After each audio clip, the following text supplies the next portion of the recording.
Every day on this app, we see more and more people with an affiliation to some company that's doing some kind of injectable that's not weight loss, but is something else in the same field. And there was this question on another platform that said, "What are you telling your clients about these things? Really, honestly, I'd like to know." So here's the truth. Most of what you're going to find on the market that people are using is gray market.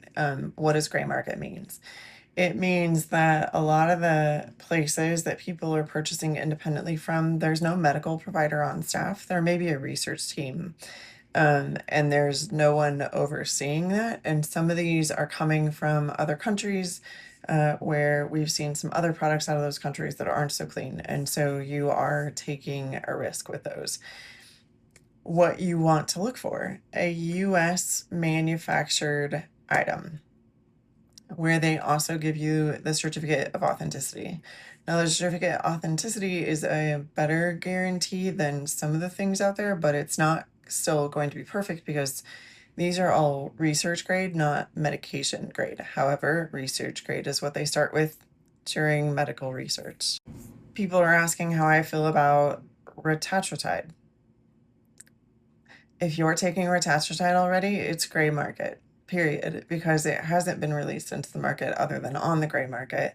And you can't get your hands on it unless you're part of a research study. So, how do I feel about it? The science is good so far. I still think that we're going to see the same problems that we see with the other one, where there's an abuse of it, and that we're still going to end up with people who only maybe have like 5 to 10 pounds to lose, who use it to lose like 30. And why do I think that? Because, well, that's also happening in the GLP-1 and GLP-2 space. So that's our current reality. I don't know when it became not okay to have like gorgeous lean muscle tissue on your body and when it just became okay to be waifish and unhealthy again. But apparently that was sometime in the last 18 months. How do you know which of these things that you might try or maybe should be using? Well, part of that's person dependent, right? Just like any medication that's a synthetic, your body is not going to respond the same way that someone else's body is. It's just not. Your general overall terrain makes a difference in how well these things work and whether or not they do what they're intended to do. And on top of that, your genetics may actually play a role in what peptides help you and don't help you. And there are companies out there now who are doing testing, like they're going to focus on this market of people who are interested in these injectables that help you understand genetically what things may be the best for you and what things may not work for you. For instance, if we get somebody whose genetics come back and say that they're predisposed to having a leaky gut barrier, they're predisposed to having SIBO or IBS or Crohn's disease, one of the peptides it might recommend is KPV with BPC 157. Well, both of those can actually be taken orally to target the gut tissue specifically and do a lot more benefit. And honestly, when we see the gut health improve, we see GLP-1 production improve. And when we see GLP-1 production improve, we see inflammatory markers go down. We see weight management become an easier thing. We see all kinds of things just go better, including brain health and, honestly, things that go along with brain health, like depression and anxiety. If somebody has a collagen deficiency, one of the peptides that might be recommended to them is going to be the GHKCU. Why? Because it specifically helps produce collagen. Now, along with that, though, you're going to need to do something like take vitamin C, because vitamin C also helps in production of collagen, and possibly some internal liposomal hyaluronic acid as well. If you're really interested in using these things, even gray market, and you're seeing people all over this app talk about them, and they've got a link in their bio, and they've got all this stuff that you can do, because there are ones that are like growth hormone agonists, and they are helping your body produce more human growth hormone. One of the things that I would highly recommend is that you get the cancer screening done. There is a cancer antigen screening test that is like $800. I can't get it for any cheaper either. That is like the base level for that test. But if you have a family history of cancer in your parents or grandparents, maybe even a sibling that's really close in age to you, I would get that screening done before you started with these injectables because, especially if they have a growth hormone component, they could potentially, and even BPC 157 could potentially cause a tumor to go crazy. And I'm pretty sure that you don't want to be the person that's like, I want to use this to improve my health and my longevity.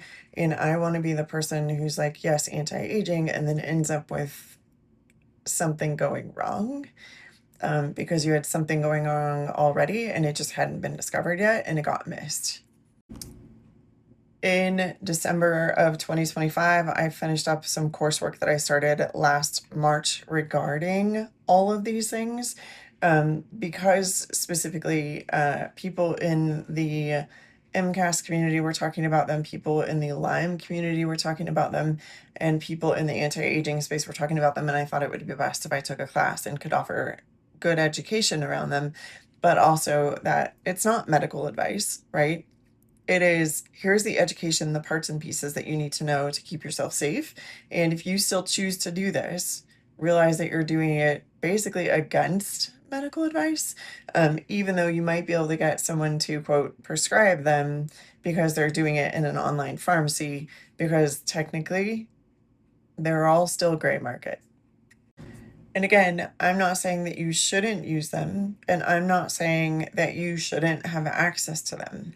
In fact, some of the research on these things is as old as like 40 years, and they've been banned because someone is trying to make them into a medication that can be prescribed and make money off of it in the pharmaceutical industry, and the FDA was pressured to pull them off the market. Yes, yes. Because the pharmaceutical industry would rather make money off you than actually help you understand what's good for you and what's not good for you. The only reason they haven't done that with something as simple as vitamin D yet is because they haven't found the appropriate dose for everyone.